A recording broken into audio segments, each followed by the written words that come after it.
사도행전 5장 1절로부터 11절 말씀을 다 같이 봉독하겠습니다. 아나니아라 하는 사람이 그의 아내 삽비라와 더불어 소유를 팔아 그 값에서 얼마를 감춤해 그 아내도 알더라. 얼마만 가져다가 사도들의 발 앞에 두니 베드로가 이르되 아나니아야, 어찌하여 사탄이 내 마음에 가득하여 내가 성령을 속이고 땅값 얼마를 감추었느냐. 땅이 그대로 있을 때에는 내 땅이 아니며 판 후에도 내 마음대로 할 수가 없더냐. 어찌하여 이 일을 내 마음에 두었느냐. 사람에게 거짓말한 것이 아니오 하나님께로다. 아나니아가 이 말을 듣고 엎드려져 혼이 떠나니 이 일을 듣는 사람이 다 크게 두려워하더라. 젊은 사람들이 일어나 시신을 싸서 메고 나가 장사하니라. 3시간쯤 지나 그의 아내가 그 일어난 일을 알지 못하고 들어오니 베드로가 이르되 그 땅 판값이 이것뿐이냐 내게 말하라 하니 이르되 예 이것뿐이라 하더라. 베드로가 이르되 너희가 어찌 함께 꾀하여 주의 영을 시험하려 하느냐. 보라, 내 남편을 장사하고 오는 사람들의 발이 문 앞에 이르렀느니 또 너를 메어 내가 곧 그가 베드로의 발 앞에 엎드려져 혼이 떠나는지라. 젊은 사람들이 들어와 죽은 것을 보고 메어다가 그의 남편 곁에 장사하니 온 교회와 이 일을 듣는 사람들이 다 크게 두려워하니라. 아멘. 오늘 봉독해 주신 말씀 사도행전 5장 1절부터 11절의 말씀을 가지고 결코 가볍지 않다라는 제목으로 말씀을 나누기를 원합니다. 한번 따라해 주실까요? 결코 가볍지 않다. 요즘 우리는 시간이 없다라는 표현을 참 많이 사용하는 것 같습니다. 목사님, 시간이 없어서 좀 어렵습니다. 제가 이번 선교 훈련을 권면하면서 참 많은 이야기를 듣습니다. 목사님, 올해는 제가 시간이 없어서 어려울 것 같습니다. 내년에 좀 생각해 볼게요. 저는 이런 이야기를 들으면 한 번쯤 생각해 봅니다. 과연 여러분과 제가 내년에 동일하게 이렇게 이 자리에서 예배를 드릴지를 어떻게 장담하십니까? 저는 솔직히 내일 하루도 장담할 수 없습니다. 한 치 앞도 알 수 없는 것이 우리의 인생이기 때문입니다. 그럼 우리는 이 부분에서 한 번쯤은 생각해 보아야 합니다. 우리가 지금 마주하는 시대는 어떠한 시대인가?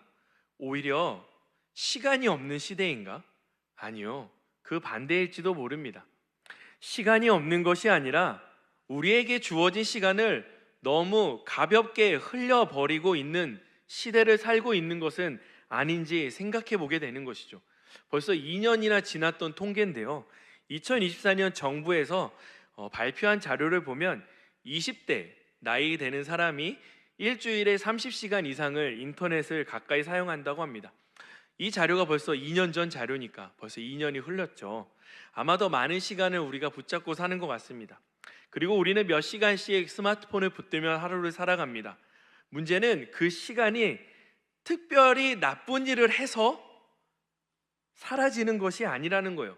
짧은 영상 하나, 몇 분짜리 피드를 몇 개씩 나도 모르게 이 엄지손가락으로, 때로는 검지손가락으로 스크롤하며 올리며 계속 넘기다 보면 이 짧은 시간이 30분이 되고 1시간이 될 때가 부지기수라는 겁니다. 그렇게 넘긴 화면들이 쌓여서 어느새 하루가 되어가고 일주일이 지나고 결국 우리의 마음까지도 순식간에 스크롤해 버릴 수도 있게 되어진다는 것이죠. 이쯤 되면 이런 질문이 생길 수 있습니다. 목사님, 쇼츠를 보는 거는 죄가 아니잖아요. 그래요, 화면을 보는 건 죄가 아닙니다. 단정할 수 없습니다. 그러나 우리는 그 시간 동안 가장 중요한 것을 잃어버릴 수 있다라는 겁니다. 공부에 집중해야 하는데 쉽게 집중하지 못합니다. 기도하기 위해 눈을 감았는데 그동안 보았던 스마트폰의 잔상이 눈앞에 아른거립니다. 하나님 앞에 서야 할 시간들이 점점 뒤로 물러가는 것입니다.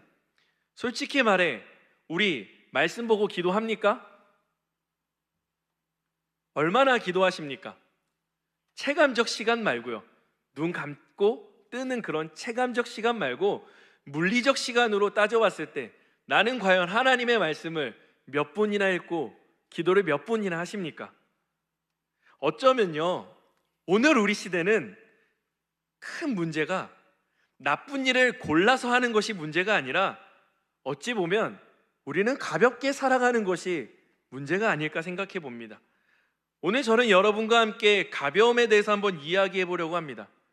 그동안 우리가 가볍게 여겼던 것이 하나님 앞에서는 얼마나 큰 문제로 다가오는지 본문을 통해 한번 보기를 원한다라는 거예요. 사도행전 5장에 기록된 이 사건은 사실 우리가 지난주에 마주했던 사도행전 4장의 마지막 절의 연장선입니다. 사도행전 4장 36절에서 37절은 우리가 알다시피 바나바라는 사람이 등장합니다.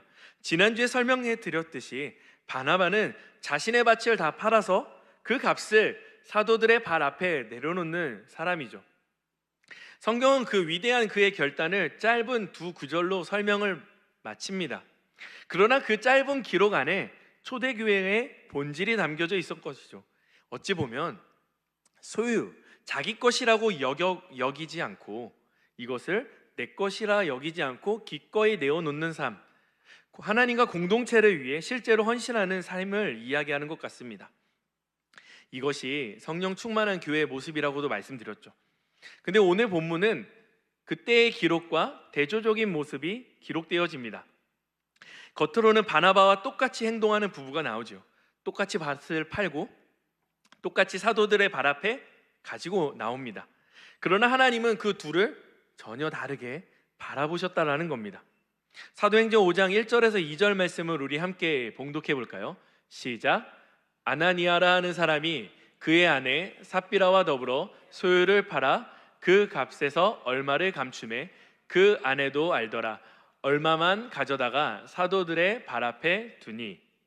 아나니아와 삽비라는 헌신보다 평판을 좀 원했던 것 같아요.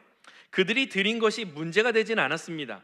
그들이 감춘 것이 문제가 되었습니다. 여기서 감추다라는 것은 그냥 우리가 주머니에 그냥 숨겼다라는 그런 의미이기보다는 하나님 앞에 떼어서 약간 훔쳤다라는 의미가 좀 더 강하게 보입니다.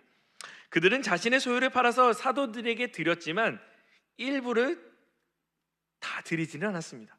전부인 것처럼 꾸몄다라는 것입니다. 하나님께서 거룩한 성령을 보내시며 충만하게 하시고 거룩하게 이끄시는 공동체에 죄라고 하지 못하는, 죄라고 할 수 있는, 어찌 보면 생각지 못했던 문제가 초대교회에 가장 먼저 다가옵니다. 바나바와 아나니아와 삽비라는 겉으로 보면 같은 선택을 한 것 같이 보입니다. 그러나 그 둘의 차이는 중심이었다는 겁니다. 중심. 그런데 이 모습이 우리의 신앙의 모습과도 많이 닮아 있는 것 같습니다. 우리는요, 신앙의 본질보다 신앙이 어떻게 보이는지에 더 마음이 빼앗깁니다.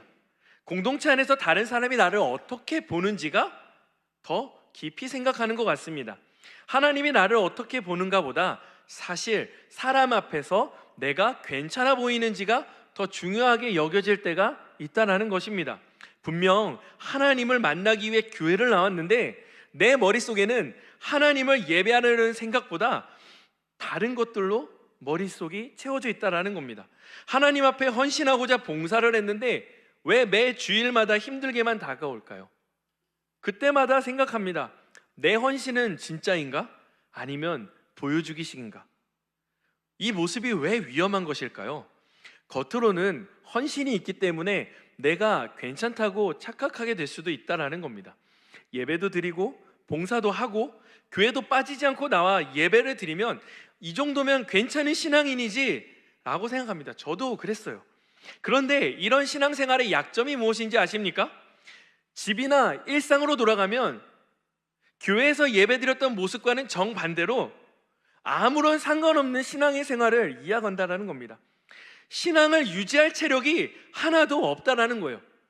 교회에서는 예배하고 신앙적인 모습을 보이지만 막상 교회를 떠나 나의 일상, 나의 가정, 회사, 일터로 가면 전혀 신앙인의 모습을 갖추기 위해 나의 체력을, 나의 영적 능력을 전혀 사용하지 않는다는 거예요. 그런데 문제는요, 교회 안에 있으면서 하나님과 멀어져 있는 그 상태가 더 큰 문제라는 거예요. 겉으로는 예배를 드리고 있는데 속은 다른 것을 붙잡고 있습니다. 겉으로는 헌신하는데 속은 계산하고 있어요. 겉으로는 하나님을 예배하고 있지만 속으로는 나를 예배하고 있어요. 우리는 아무것도 안 하는 신앙보다요, 잘하고 있는 것처럼 보이는 신앙 때문에 더 쉽게 속을 수 있다는 것입니다. 그래서 우리에게 깨달을 수 있는 전적인 은혜가 필요한 거예요. 아나니아와 삽비라도 잘 보이고 싶었던 거예요. 그러나 부부가 잘 보이고 싶었던 곳은 하나님이 가장 먼저 세운 거룩한 초대 교회였다라는 것입니다. 베드로는요, 자신 앞에 놓인 물질을 봅니다. 그가 물질을 세워본 것도 아니에요. 그런데 누군가가 정보를 제공한 것도 아닙니다. 그런데도 이렇게 이야기합니다. 3절에서 4절이요. 우리 함께 읽어보기를 원합니다. 시작. 베드로가 이르되 아나니아야, 어찌하여 사탄이 내 마음에 가득하여 내가 성령을 속이고 땅값 얼마를 감추었느냐. 땅이 그대로 있을 때는 내 땅이 아니며 파누엔데도 내 마음대로 할 수가 없더냐. 어찌하여 이 일을 내 마음에 두었느냐. 사람에게 거짓말한 것이 아니요 하나님께로다. 아멘. 베드로는요, 그들이 행한 일이 사람에게 행한 것이 아니라 하나님께 행한 것임을 강조하고 있습니다. 그러면서 그들이 성령을 속인 두 가지의 죄에 대해서 이야기합니다. 첫 번째는 거짓입니다. 그들은 일부를 드렸습니다. 그러나 전부를 드린 것처럼 보이게 행동했습니다.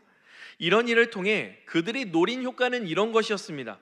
사람들로 하여금 저 사람은 참 헌신된 사람이야, 아나니아도 바나바와 같은 헌신된 사람이야 라는 평판을 듣길 원했습니다. 주변 사람들은 그렇게 생각할 수 있어요. 그러나 하나님 앞에서는 속일 수 없는 명백한 거짓이었다는 겁니다. 두 번째는 위선이었습니다. 그들은 하나님을 위해 드린 것이 아니었습니다. 사람들의 인정과 평판을 얻기 위해 드렸습니다. 겉으로 보면 매우 나이스한 상황이죠. 근데 그 안에 들여다보면 어떻습니까?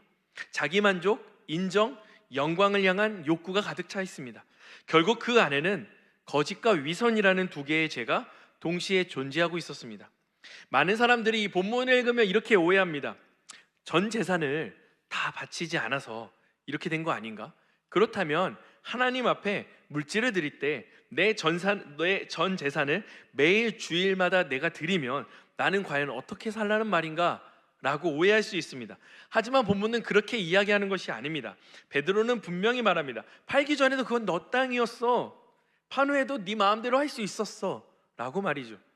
그 땅을 판 금액에 대한 문제를 스스로 잘 사용할 수 있었다라는 겁니다. 근데 문제는요, 액수가 아니었다는 거예요. 그 마음의 중심이었다는 겁니다. 이것은 우리로 하여금 한 가지 확신을 가르쳐 줍니다. 베드로는 그들이 낸 헌금 액수를 가지고 말하고 있는 것이 아니라 이들의 행동에 대해 베드로는 이렇게 이야기하는 겁니다. 사람에게 거짓말한 것이 아니라 하나님께 한 것이다. 단순히 대인관계의 문제가 아닙니다. 성령이 임재하는 공동체 안에 하나님을 속이려 한 사건이라는 겁니다. 교회는 바깥에서 임하는 공격보다 안에서 썩어가는 거짓으로 더 큰 상처를 입을 수 있습니다. 혹시 이 두 사람, 아나니아와 삽비라의 신앙의 모습이 나의 모습은 아닌지 고민해 보게 됩니다. 우리는 사람은 속일 수 있어요. 좋은 이미지를 만들 수도 있어요. 신앙이 있는 사람처럼 보일 수 있어요. 그러나 하나님은 속일 수가 없습니다. 말은 믿음인데 속은 계산일 수 있다는 거예요. 겉은 봉사인데 속은 인정 욕구일 수 있다는 거예요. 여러분과 저 모두 알고 있어요. 우리는 모두 단순히 거짓말을 하려고 사는 사람들이 아니라는 거예요. 중요한 사실은 우리 모두가 인정받고 싶어 한다는 거예요. 그래서 진짜 내 현실의 삶의 모습보다 더 좋은 모습을 만들려고 하고 노력합니다. 마치 감자칩을 샀는데 봉지를 뜯어보니 과자보다는 공중에 사라지는 질소를 산 것 같은 마음이 드는 거예요. 속이 비어 있어요. 근데 왜 이것이 문제일까요? 아무리 누군가가 강하게 말하고 진단하고 가르쳐 주어도 잘 바뀌지 않아요. 아무리 제가 매일 여러분에게 성경 매일마다 읽어보세요 라고 이야기해도, 기도합시다 라고 말해도 이미 굳어진 신앙의 기준이 바뀌지 않는다는 거예요. 이 사실을 어떻게 할 수 있는지 한 가지 예를 들어볼까요? 우리는요, 상처받은 일은 또렷이 기억하면서 나 역시 누군가를 상처 주었다라는 사실을 쉽게 간과합니다. 그만큼 우리는 나 중심적으로 생각한다라는 거예요. 우리는 시험 들었다고 하는데 여러분, 교회 와서 하나님한테 시험 든 적 있어요? 교회 와서 하나님한테 시험 든 적 있습니까? 도대체 교회에서 시험은 누가 주는 겁니까? 그 틈을 사단이 파고드는 거 아닙니까? 이게 제가 하는 이야기인가요? 아니면 성경에 쓰였습니다. 베드로전서 5장 8절에 이렇게 쓰여 있죠. 함께 읽어볼까요? 시작. 근신하라, 깨어라, 너희 대적 마귀가 우는 사자같이 두루 다니며 삼킬 차를 참나니. 여러분, 이 말씀만 잘 알아도요, 지금 나에게 드는 마음이 누가 가져다 주는 것인지 그 실제를 파악할 수 있습니다. 그래서 에베소서는 이렇게 하반절에 이야기합니다. 에베소서 4장 27절 함께 읽어볼까요? 시작. 마귀에게 틈을 주지 말라. 그러나 사단이 틈을 탄다고 해서 우리의 책임이 사라진다는 것이 아닙니다. 우리도 그 틈을 내어주었기 때문입니다. 성령을 속인다고 하는 건요, 하나님을 모른다는 것이 아니라 하나님 앞에서 진실되지 않는 태도로 이야기합니다. 우리는 여기서 한 가지 질문이 생깁니다. 굳이 죽어야 했나요? 굳이 두 부부가, 그러니까 두 사람이 죽어야만 했습니까? 굳이 이렇게 심각하게 다루셔야 했을까? 평소에는 용서해 주시는 아주 멋진 하나님께서 굳이 이렇게 죽이셔야만 했을까? 이 사건이 왜 무섭게 다가오십니까? 하나님이 죄를 결코 가볍게 여기지 않으신다라는 거예요. 우리 5절에서 10절 좀 긴데요, 우리 함께 읽기를 원합니다. 시작. 아나니아가 이 말을 듣고 엎드려져 혼이 떠나니 이 일을 듣는 사람이 다 크게 두려워하더라. 젊은 사람들이 일어나 시신을 싸서 메고 나가 장사하니라. 3시간쯤 지나 그의 아내가 그 일어난 일을 알지 못하고 들어오니 베드로가 이르되 그 땅 판 것이 이것뿐이냐? 내게 말하라 하니 이르되 예, 이것뿐이라 하더라. 베드로가 이르되 너희가 어찌 함께 꿰어 주의 영을 시험하려 하느냐? 보라, 내 남편을 장사하고 오는 사람의 발이 문 앞에 이르렀으니 또 너를 메어 내가 나아가리라 하니 곧 그가 베드로의 발 앞에 엎드려져 혼이 떠나는지라. 젊은 사람들이 들어와 죽은 것을 보고 메어다가 그의 남편 곁에 장사하니. 여러분, 이 부분을 좀 우리가 묵상을 해보면 하나님께서는요, 본인이 처음 만드셨던 초대교회, 거룩한 이 성령의 공동체를 거룩하게 하길 원하셨던 것 같아요. 거룩함이라고 하는 건 하나님의 성품이죠. 그분이 공동체를 만들어 가시는 목적은 거룩에 있습니다. 우리는 이스라엘 역사 속에서 이와 동일한 사건, 약간 비슷한 사건을 발견할 수 있습니다. 여호수아 7장 1절인데요, 우리 함께 읽기를 원합니다. 시작. 이스라엘 자손들이 온전히 바친 물건으로 말미암아 범죄하였으니 이는 유다 지파 세라의 증손 삽디의 손자 갈미의 아들 아간이 온전히 바친 물건을 가졌음이라. 야훼께서 이스라엘 자손들에게 진노하시니라. 아간이라고 하는 사람은 하나님의 말씀에 순종하지 않았습니다. 그는 이렇게 생각합니다. 요 정도는 괜찮겠지, 요 정도는 숨겨놔도 괜찮겠지, 아무도 모르니까 괜찮을 거야.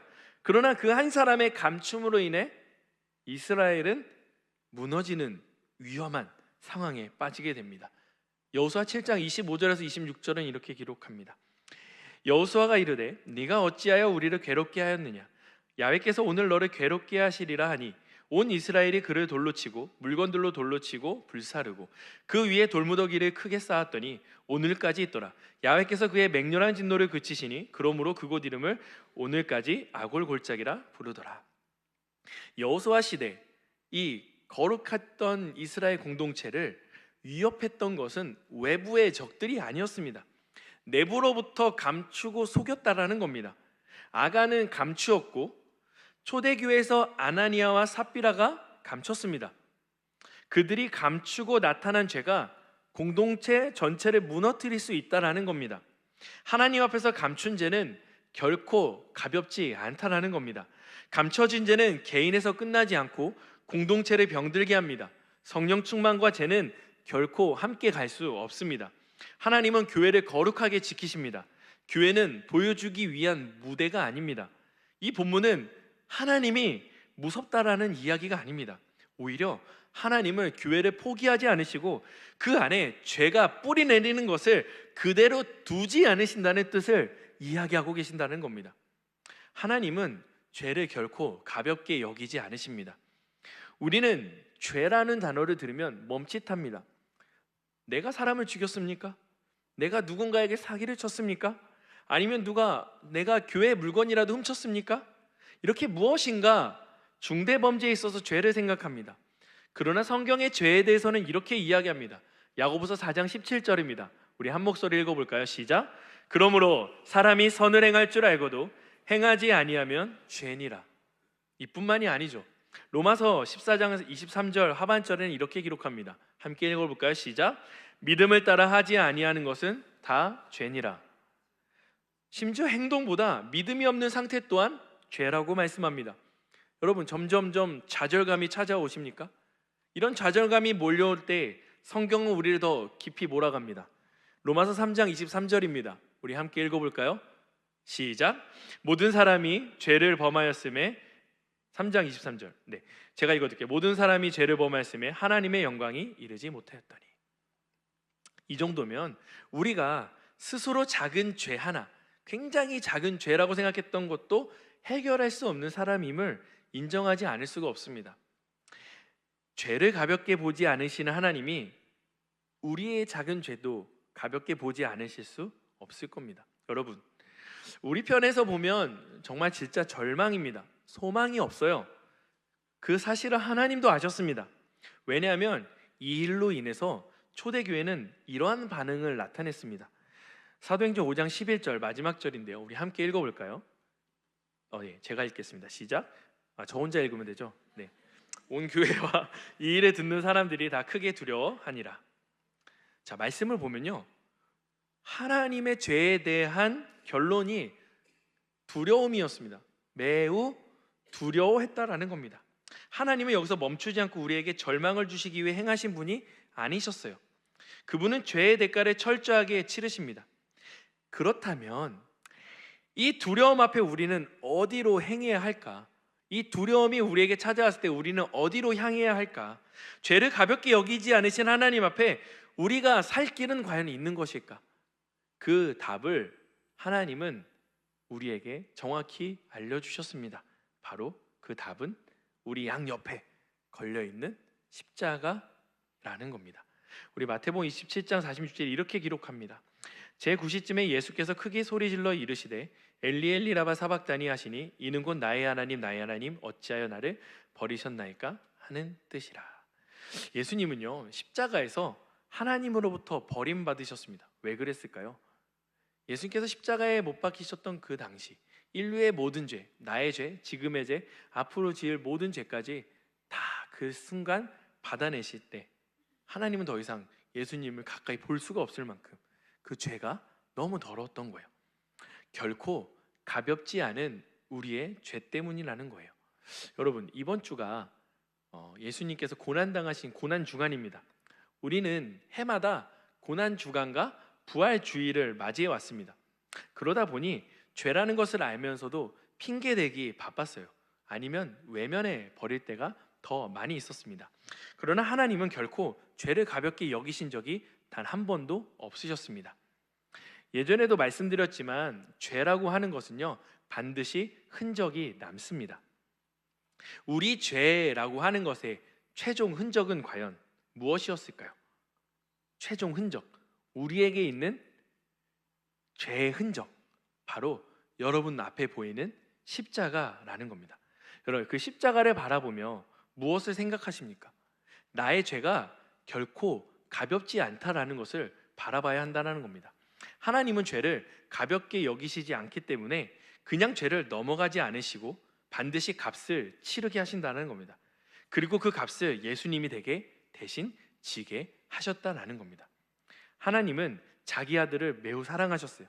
그리고 그 사랑하는 만큼 공동체와 교회를 사랑하십니다. 그렇게 초대교회 내부에 찾아온 이 첫 거짓말, 오늘 성경에 나오는 이 첫 거짓말을 그냥 두지 않으셨습니다. 지금 이 시대를 살고 있는 우리에게 말씀합니다. 결코 가볍지 않다라고 말입니다. 여러분, 우리의 신앙이 조금 더 무거워졌으면 좋겠습니다. 무엇인가 반석처럼 단단하셨으면 좋겠어요.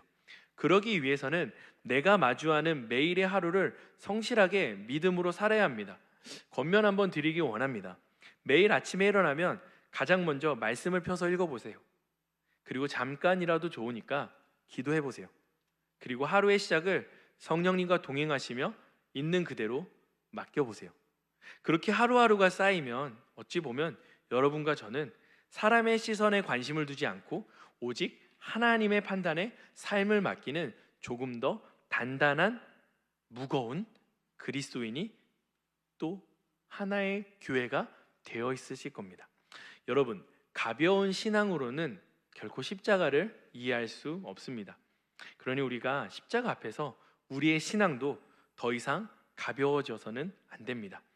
우리 이 시간 이후부터는 조금 더 묵직한 신앙인으로 살아가기요, 그리고 그렇게 결단하시기를 주님의 이름으로 축원드립니다. 기도하겠습니다. 하나님 아버지, 우리가 가볍게 흘려보냈던 그 시간들을 이제는 조금 더 무겁게 마주할 수 있도록 우리의 마음을 정돈하게 하여 주시고, 그동안 핑계를 대며 그동안 뒤로 물려 있었던 주님과의 관계를 다시 한 번 더 붙들고 다시 한 번 더 주님을 의지하며 나아갈 수 있도록 이 시간 우리의 삶의 자리, 우리가 고백하는 모든 자리에서부터 하나하나 벽돌을 쌓아갈 수 있도록 인도하여 주옵소서. 이 시간 주님 앞에 나아가는 이 시간, 주님을 만나며 주님을 붙들며 서게 하여 주옵소서. 이 모든 말씀 살아계신 우리 주 예수 그리스도의 이름으로 축복하며 기도합니다. 아멘. 우리 시간 함께 자리에 일어나서 함께 이 찬양을 고백하기를 원합니다.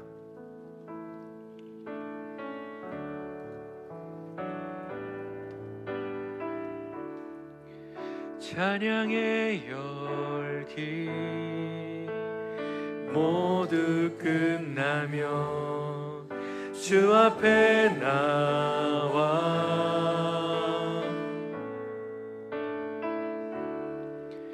더욱 진실한 예배 드리네. 주님을 향한 노래 이상의 노래, 노래 이상의 노래, 내만 깊은 곳에 주께서 원하신 것, 화려한 음악보다 끝없는 열정보다 중심을 원하시죠. 주님께 드릴 마음의 예배, 주님께 드릴 마음의 예배, 주님을 위한, 주님을 향한 노래, 중심 있는 예배 내려놓고 이제 나 돌아와 주님만 예배. 영원하신 왕,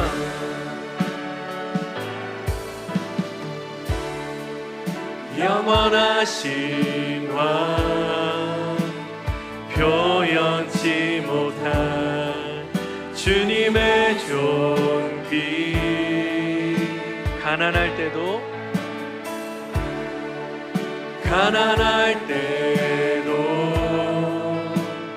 연약할 때도 주 내 모든 것, 노래 이상의 노래, 내만 깊은 곳에 주께서 원하신 것, 화려한 음악보다 끝없는 열정보다 중심을 원하시죠. 주님께 드릴 마음의 예배, 주님께 드릴 마음의 예배, 주님을 위한, 주님을 향한 노래, 중심 있는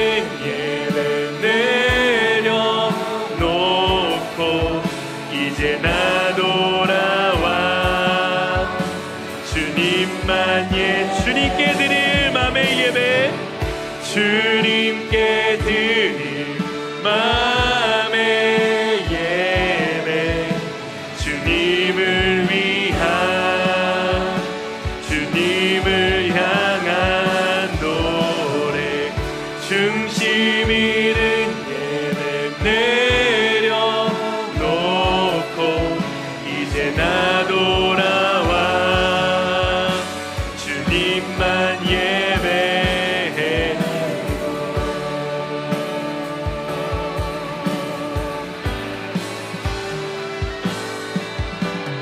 내 평생에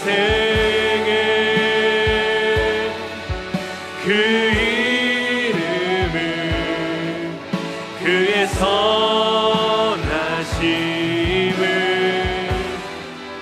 세상에 노래합니다. 그 이름에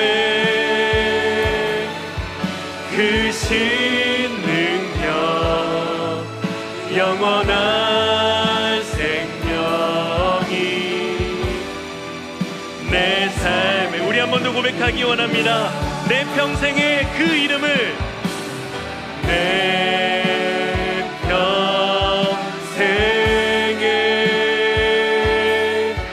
그 이름을 그의 선하심을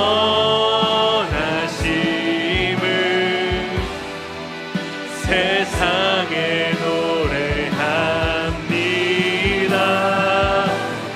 그 이름에 그 신능력 영원한 생명이 내 삶의 이유라. 우리 목소리로 찬양합니다. 내 평생에 내 평생에 그 이름을 그의 선하심을